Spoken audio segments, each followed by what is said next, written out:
Well, this is pretty exciting. We're getting ready to put in the last cabinet in the van, and it is our galley cabinet, and luckily it's over halfway built.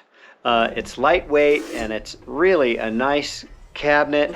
Takes up a little more space in there than I was hoping, but we've got room for the greywater tank, the hot water heater, and the propane tank in there, as well as being able to put the sink and all its plumbing and the cooktop.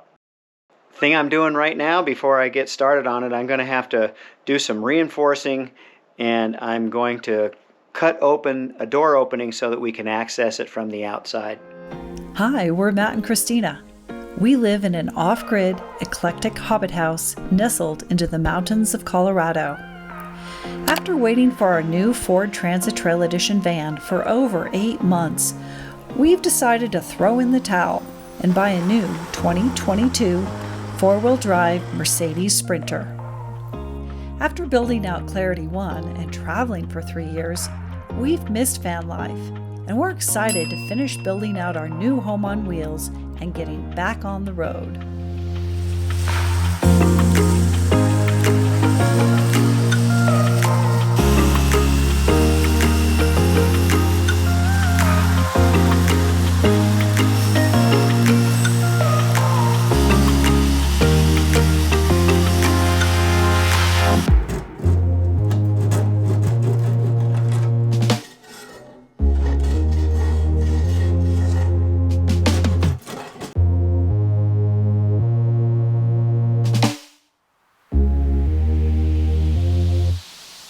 So my galley cabinet is now ready to paint, and I'll show you what I did.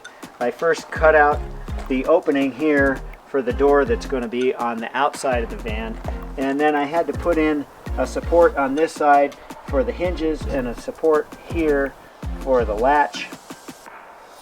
So that's what I did.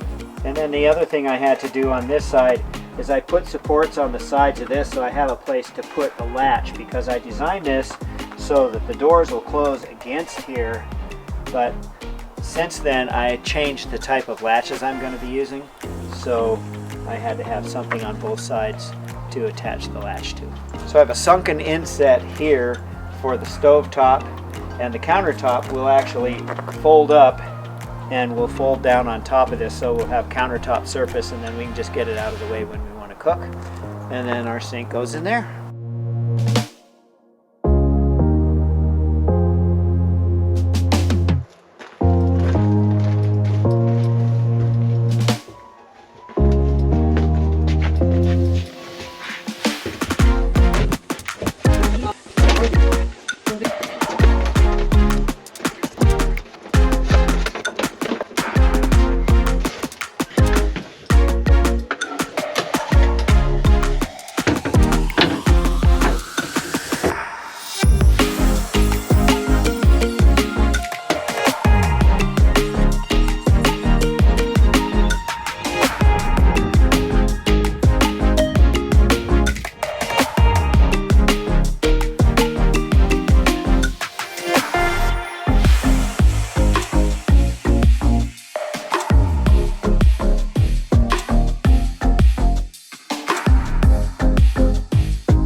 Well, it took 3 days for me to get this galley set up and installed here, and it did take almost an entire day just to scribe this little piece, laminate it here, cut out the door, sand everything, and get this set up so that it's gonna work there. It still needs to be sanded down a little bit and adjusted.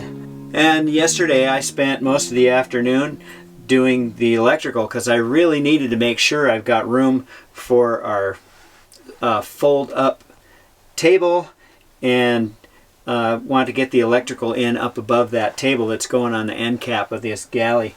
So today I get to put in the electrical. I got electrical going for the water heater in here, an electrical receptacle for the end cap on the galley, and some electrical for some AC electrical, that is, for the rest of the van too in a couple places. So that's what I'm doing today.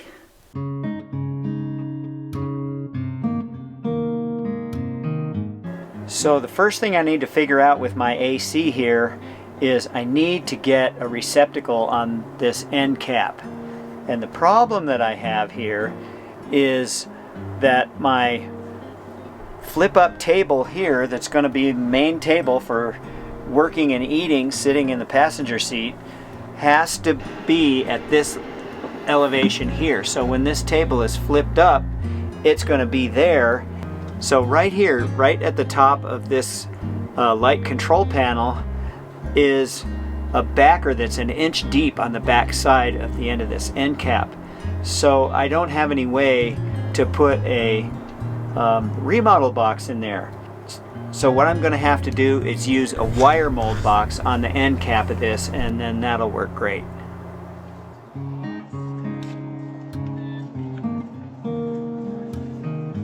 With Matt focused on our winter van build, I decided to join the Durango Photo Club. At the club's fun photo shoots, I've met local photographers and stretched my skills by getting out of my comfort zone. We joined club members Janice and Nancy at the ski area for my first moon photo shoot. I thought I had a plan for capturing the moon, but I would classify my effort as a definite failure. I wasn't prepared for how bright and how fast the moon moves in the sky.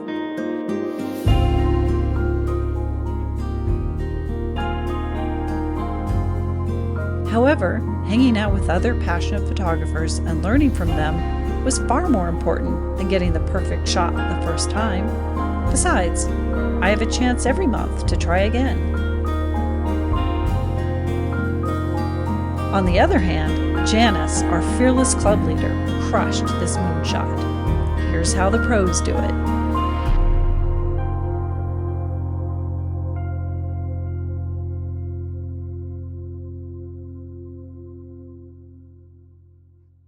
Okay, so I'm going to fill you in on the AC electrical system, and we'll start at the back where we ended off when I was getting ready to install this plug on the end cap of the galley, which I've done.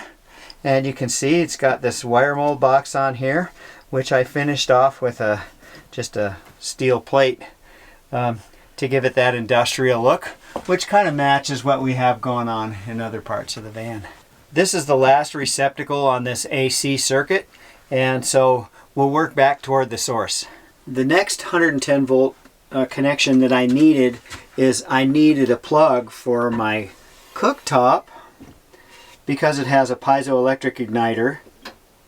And so the way I did that is I just connected up a box right under here, and I have that cooktop plugged right into that electrical box. Next up the line is my water heater receptacle and switch. So I just have this receptacle here wired into this switch so that when I want to turn the water heater on, I can flip it up and just leave it on until we want to have it off. In Clarity 1, we didn't have a switch on the water heater. It was connected all the time, and it worked great. It didn't usually take too much current. We found that it usually ran about, sometimes it would run up to 14 amps off of the batteries. But in this one, we decided that having a switch on it would be good. So on cloudy days, we can turn it off. If we are, at night, we can turn it off, and it just will save a little bit of battery power. And I had to set this box low enough so that I could get the sink in here and still reach it underneath the sink. Then next to the bed, we have a 110 volt outlet here that also has USB and USB-C chargers on it. And then in the back of the van, I have a 120 volt receptacle here, so if I need power outside to run anything, or if I want to run lights and hook them up to the awning or something like that, I can do that. The output of this inverter is GFI protected. And when I'm connected to shore power, I just unhook from the inverter and plug it into the this GFCI receptacle here, and I'm good to go. And then when shore power is coming in, it also powers up my converter, which charges the batteries. before the next storm rolled in, I had one more opportunity to get out with the photography club and play in the desert.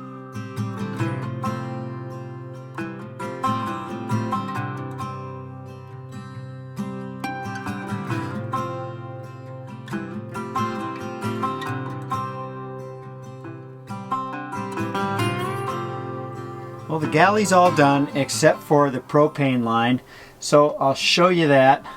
And then the next thing I have to do, we have some weather coming in and I need to get these doors and these drawer fronts cut, which means I have to go get material before I can do that. So I'll give you a quick tour of the galley and then I'm heading out to buy materials.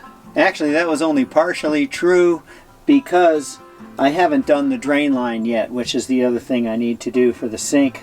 But here's my 2.5 gallon Bosch electric water heater. It's plugged into a switched receptacle here. I've got a couple of stops here. I can just turn these off, turn the water off to the sink, and disconnect these quick disconnect fittings for the water heater and pull it out when I want to winterize the van. Makes it very simple. And my gray water tank is here, so I'll just have drain line coming into the gray water tank with a Studer vent going up there, and then down at the bottom here I've got my drain line for the gray water tank. I debated whether to actually set that with a pipe going down underneath the van or whether to just run it out the side, and I decided to run it out the side and just use a hose, because 99% of the time if we're parked in a campsite, I don't want to be running the gray water right under where we step out of the van, and this way I can direct it wherever I want. Plus it's one less hole in the van and one less thing to do. The other thing I did is I made a little sight glass here for our gray water tank so we can see the level here, and also when we open up the doors from the inside there'll be light shining through and it'll be easy to see the water level from the inside as well. We went for a top mount stainless sink because it's easy, and it's got a soap dispenser, hot and cold running water. We can flip it out there if we need to do a rinse off, and then we've got the counter space here. Our flip up table's not on yet, and the countertop opens up to our cooktop. And we'll see how this works. We put it on gas struts. I think there's plenty of room here. In our other van, it stayed pretty cool behind there, amazingly cool behind there. So we're just gonna have to see how well that works. So that'll be it for this video. Join us next time as we get these doors and drawer fronts together and really get this thing ready to travel in. So thanks for watching, and we'll see you down the road.